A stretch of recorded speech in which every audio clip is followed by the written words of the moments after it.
दोस्तों नमस्कार। मैं तपेश जैन, मेरे चैनल में आपका बहुत बहुत स्वागत है। आज शुरुआत करते हैं चाइना के डिफेंस इनिशिएटिव के संबंध में। और वो इनिशिएटिव है, चाइना ने एक इंफॉर्मेशन सपोर्ट फोर्स बनाई है और उसका उद्घाटन आज ही किया है। Information support force ISF। इनका उद्देश्य फाइट एंड विन। और ये पार्ट ऑफ मिलिट्री मॉडर्नाइजेशन है। ये जो स्टेप है, जो इनिशिएटिव है, वो मिलिट्री का आधुनिकीकरण करने की दिशा में एक मील का पत्थर है। और इनफैक्ट इससे पहले 2015 में इन्होंने बनाया था स्ट्रेटेजिक सपोर्ट फोर्स। 2015 के अंदर SSF स्ट्रेटेजिक सपोर्ट फोर्स। अब 2024 में बनाया है ISF इंफॉर्मेशन सपोर्ट फोर्स। तो स्ट्रेटेजिक सपोर्ट फोर्स जो था space, cyber, political, economic warfare के संबंध में था। अब इसको अपग्रेड करते हुए और इसमें जो मॉडर्न चुनौतियां हैं, मॉडर्न चैलेंजेस हैं, तो उनकी दृष्टि से एक कोऑर्डिनेटेड एफर्ट होगा चाइना का, जो कि इंफॉर्मेशन के बेस पर अपनी डिफेंस फोर्सेस को स्ट्रांग बनाएगा। तो ये है सारी चीज़ें, और इन सब के मध्य चाइना अपना प्रभुत्व बढ़ाने के लिए ये सारे इनिशिएटिव लेता रहता है हर फील्ड के अंदर, चाहे trade, technology, space, drone war, swarm drones,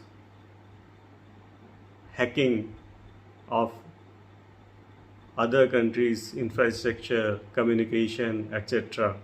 तो ये सारे काम करता रहता है चाइना। और इनफैक्ट सबसे बड़ा जो कारण है चाइना का अमेरिका से जो तनाव है, कंपटीशन है, वो जग जाहिर है। तो चाइना नहीं चाहता कि रशिया अमेरिका से वो किसी भी तरह से पीछे हो, और इसी दृष्टि से वो नए नए इनिशिएटिव लेता है।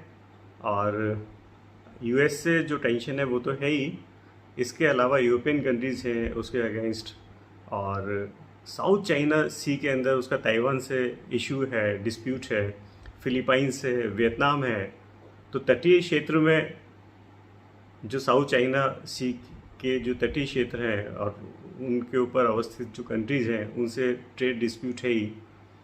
तो ये चाइना की विस्तारवादी नीति है जिसके कारण ये इश्यूज़ हैं। लेकिन चूँकि चाइना को अपने अस्तित्व को बरकरार रखना है, तो ये किसी भी देश की नीति होती है कि वो ज़्यादा से ज़्यादा टेक्नोलॉजिकल डेवलपमेंट करे, हर फील्ड में डेवलपमेंट करे।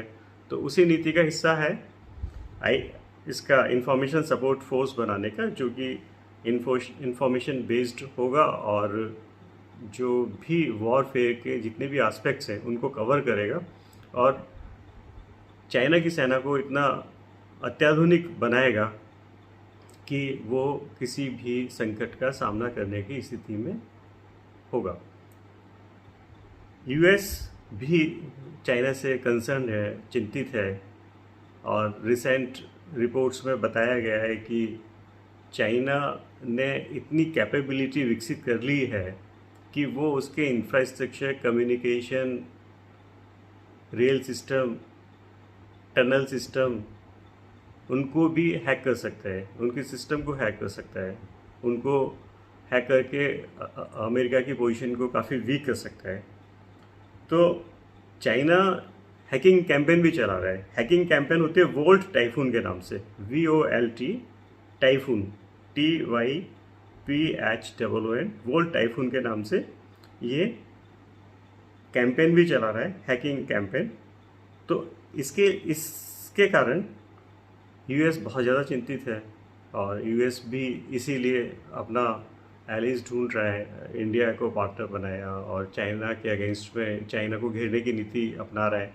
तो कुल मिला के ब्लॉक बने हुए हैं दो। एक का नेतृत्व स्पेशली मोटे रूप में देखें तो यूएस कर रहा है, अमेरिका कर रहा है, दूसरे का चाइना कर रहा है। एक अगर बात करें तो रशिया भी है, तो रशिया लेकिन चाइना के साथ है, ईरान इसके साथ है, रशिया के साथ। तो कुल मिला के विश्व कहीं ना कहीं गुटों में बटा हुआ है, और ये गुट आपस में संघर्षरत है और अपनी मोनोपोली और अपनी डोमिनेशन बढ़ाने की कोशिश करते रहते हैं। तो इस सारे परिदृश्य में जो चाइना का इनिशिएटिव है वो इंडिया के लिए भी बहुत बड़ा खतरा हो सकता है। तो इंडिया को अपनी डिफेंस की तैयारी उसी अंदाज में करनी पड़ेगी जिस अंदाज में चाइना कर रहा है, और यही हमारे लिए सबसे बड़ी कंसर्न है। बस इसी नोट के साथ टॉपिक समाप्त करते हैं। Thank you.